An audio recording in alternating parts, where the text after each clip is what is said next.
Hallo AFOPS, willkommen im Noppenstein-Studio. Ich bin der Niklas. Und ich bin der Marco. Es ist wieder Star Trek-Zeit. Ja. Heute wird's gefährlich. Ja, ein bisschen. Erzähl, du hast mehr Ahnung als ich. Was haben wir hier? Das ist ein Phaser aus der Originalserie. Also aus TOS, wie man es so schön nennt. Ich bin irgendwie gleich versucht, so eine James-Bond-Pose einzunehmen, aber James Bond ist das falsche Franchise. Wir haben hier Star Trek. Okay. Sieht aus wie eine Pistole. Klar, also anders als der Phaser der Next Generation, der eher so aussieht wie, weiß nicht, wie eine Maus. Ist halt anders geformt. Ja, genau. Cool. Ist das Light Bluish Gray hier vorne? Dark Bluish Gray? Nee, das ist... Ich meine, das ist Flat Silver, ne? Das ist Flat Silver, Das ist Flat Silver. Wir haben mehrere Flat Silver Teile. Es sind auch coole Teile dabei. Ich meine, beispielsweise hier oben drauf eigentlich so Fensterflügel. Ja. Machen sich hier aber auch sehr gut. Zahnräder. Was hat's damit auf sich? Wofür sind die im Original Das da? sind eigentlich so Regler, um die Energie einzustellen und den Energiefluss quasi. Okay. Weil man kann den ja auf verschiedene Weise benutzen. Also man kann damit man kann den relativ niedrig stellen, dann ist er auf Betäubung. Oder man stellt ihn halt sehr hoch, dann bleibt nichts mehr vom Gegner über.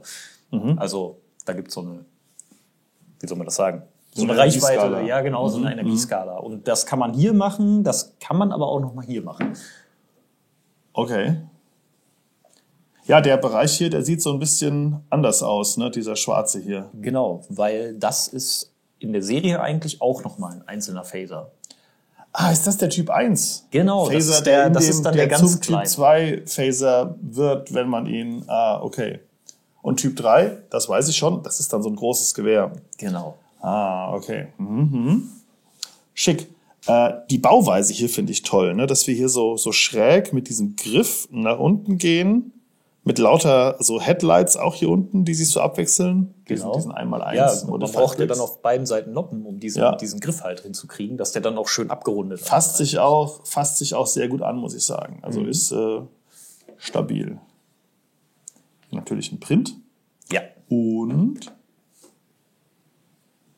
die weißen Linien, die einzigen Sticker der Welle 1 Serie. Genau. Also der Star Trek Produkte aus Welle 1, das ließ sich nicht bauen, weil wir hier ja auch diese schönen Kurven haben, ne, diese Linien haben. Und das jetzt hier zu bedrucken, wäre sehr schwierig gewesen und hätte sich in der Preisklasse auch einfach nicht angeboten. Also hier ist der einzige Sticker. Wenn ihr ihn weglasst, verliert das Set jetzt aber auch nichts, was es ausmacht. Das war uns ja auch wichtig, dass wenn wir wirklich irgendwo auf den Sticker gehen, dann muss es auch ohne Sticker gut aussehen. Ja. Also wer da keinen Bock drauf hat, lasst ihn einfach weg. Der lässt ihn weg und es ist trotzdem ein schickes Set.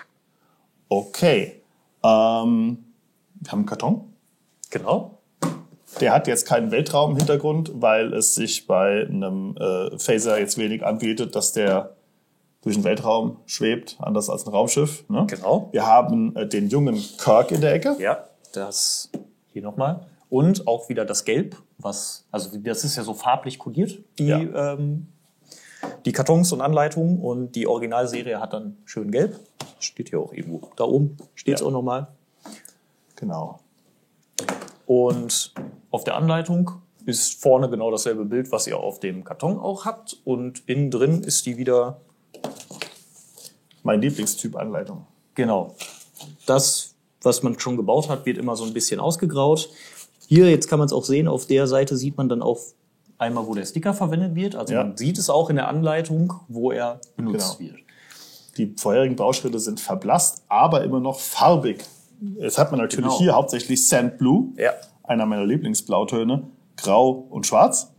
Aber auch dieses Gold beispielsweise, diese Applikation sieht man in den späteren Bauschritten dann immer noch als Gold und es ist nicht alles einfach nur genau. grau. Aber es wird halt so ein bisschen verblasst halt dargestellt, damit man halt genau sieht, was baut man neu. Ein paar Teile haben wir natürlich wieder über. Unter anderem das Einzelnoppen-Tool. Unser Einzelnoppen-Tool, jawohl. Genau. Und ganz wichtig auch, also wir waren hier gerade beim Thema Aufkleber. Wenn ihr jetzt mal den Aufkleber so ein bisschen schief draufgeklebt hat, sind hier nochmal 2 bei. Also ihr habt quasi 4. Ach, das wusste ich noch gar nicht. Da sind 4 Aufkleber dabei, Genau. 4 Sticker dabei, obwohl man nur 2 braucht. Ja, 2 haben wir aufgeklebt, die sind dann hier, da hat jemand hier die ja vom Rand genommen. Ja, ja, und das klar. hier sind dann halt nochmal welche. Ja, lass ruhig ich lasse drauf. lieber mal drauf. Okay. Und also wenn ihr da mal einmal nicht so ordentlich draufklebt oder so, dann Das habe ich auch noch bei keinem Noppenstein-Set bisher gehört. Bonus-Sticker. ja, Das war ein Wort, das sagt man nicht alle Tage, auch in diesem Studio nicht. muss man haben, ne? Finde ich cool. Der passt hier auch wunderbar rein. Hier in der Mitte haben wir auch so einen, im Inneren, das wird mir jetzt über die Kamera nicht zeigen können, hat man auch so einen schrägen Stein, so einen Dachstein. Genau. Das heißt, der passt hier genau auf diesen schrägen Stein drauf und wird dann hier vorne aufgefangen, sodass er damit wieder waagerecht steht. Sonst würde er halt schief stehen und das sähe halt, also Das sähe komisch aus, sonst wenn wird er er ja jetzt... so stehen und das sieht irgendwie nicht Das aus, sieht wenn man ihn seltsam aus. hinstellen möchte. Nee, das ist schon besser Deswegen so. so. Jawohl.